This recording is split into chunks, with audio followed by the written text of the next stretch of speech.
ಎಲ್ರಿಗೂ ನಮಸ್ಕಾರ. ಆ ಸೀಸನಲ್ಲಿ ಸಿಗೋಂಥ ಫ್ರೂಟ್ಸ್ನ ತಿಂದರೆ ತುಂಬಾನೇ ಒಳ್ಳೇದು ಅಂತ ಹೇಳ್ತಾರೆ. ಇವಾಗೇನು ಎಲ್ಲ ಸೀಸನಲ್ಲೂ ಎಲ್ಲ ಥರ ಫ್ರೂಟ್ಸ್ ಸಿಗ್ತಿದೆ. ನಮ್ಮ ಶಾಪಲ್ಲಿ grapes, water melon, orange fast moving ಇದೆ. ಆದರೆ ನಮಗೆ ಗ್ರೇಪ್ಸೇ ಸಿಗಲ್ಲ. ಇತ್ತೀಚೆಗೆ ಗ್ರೇಪ್ಸ್ ತುಂಬ ಕಡೆ ಸಿಗ್ತಾ ಇದೆ. ಸೊ ಅದಕ್ಕೆ ನಾನು ಗ್ರೇಪ್ಸ್ ಜ್ಯೂಸ್ ಮಾಡೋಣ ಅಂತ ಅಂದ್ಬಿಟ್ಟು ವಿಡಿಯೋ ಮಾಡ್ತಿದ್ದೀನಿ. ಜ್ಯೂಸ್ ಮಾಡೋದೇನು ದೊಡ್ಡ ವಿಚಾರ ಅಲ್ಲ, ಆದರೆ ನಾವು ಅದನ್ನು ಎಷ್ಟು ಹೈಜಿನಿಕ್ ಆಗಿ ಮಾಡ್ತೀವಿ ಅನ್ನೋದೇ ದೊಡ್ಡ ವಿಚಾರ ಆಗುತ್ತೆ. ಯಾಕಂತಂದರೆ ನಮ್ಮ ಶಾಪಲ್ಲಿ ಚಿಕ್ಕ ಮಕ್ಕಳಿಂದ ಹಿಡಿದು ವಯಸ್ಸಾದವ್ರ ತನಕ ಬಂದು ಜ್ಯೂಸ್ನ ಕುಡಿತಾರೆ. ಜ್ಯೂಸ್ ಕುಡಿಯೋದೇ ಹೆಲ್ದಿಗೋಸ್ಕರ ಅಲ್ವಾ? ಸೊ ನಾವು ಅಷ್ಟೇ ಹೈಜಿನಿಕ್ ಆಗಿ ಜ್ಯೂಸ್ ಮಾಡಿಕೊಡ್ಬೇಕು. ಆ್ಯಂಡ್ ಜ್ಯೂಸ್ ಮಾಡೋದು ತುಂಬ ಸಿಂಪಲ್.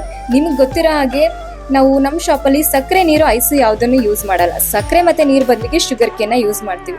ಸೊ ಎಷ್ಟು ಸಿಂಪಲ್ ಅಲ್ವಾ? Grapes fresh sugar cane taste ಅಂತೂ ಸಕ್ಕತ್ತಾಗಿರುತ್ತೆ. ನೋಡೋಕ್ಕೆ ಎಷ್ಟು ಕಲರ್ಫುಲ್ ಆಗಿದೆಯೋ, ಟೇಸ್ಟ್ ಕೂಡ ತುಂಬಾ ಚೆನ್ನಾಗಿರುತ್ತೆ. ನೀವು ಒಂದ್ಸಲ ಟ್ರೈ ಮಾಡಿ, ನಿಮ್ಗೆ ತುಂಬಾ ಇಷ್ಟ ಆಗುತ್ತೆ. ತುಂಬಾ ಟೇಸ್ಟಿ ಆಗಿರುತ್ತೆ. Thank you.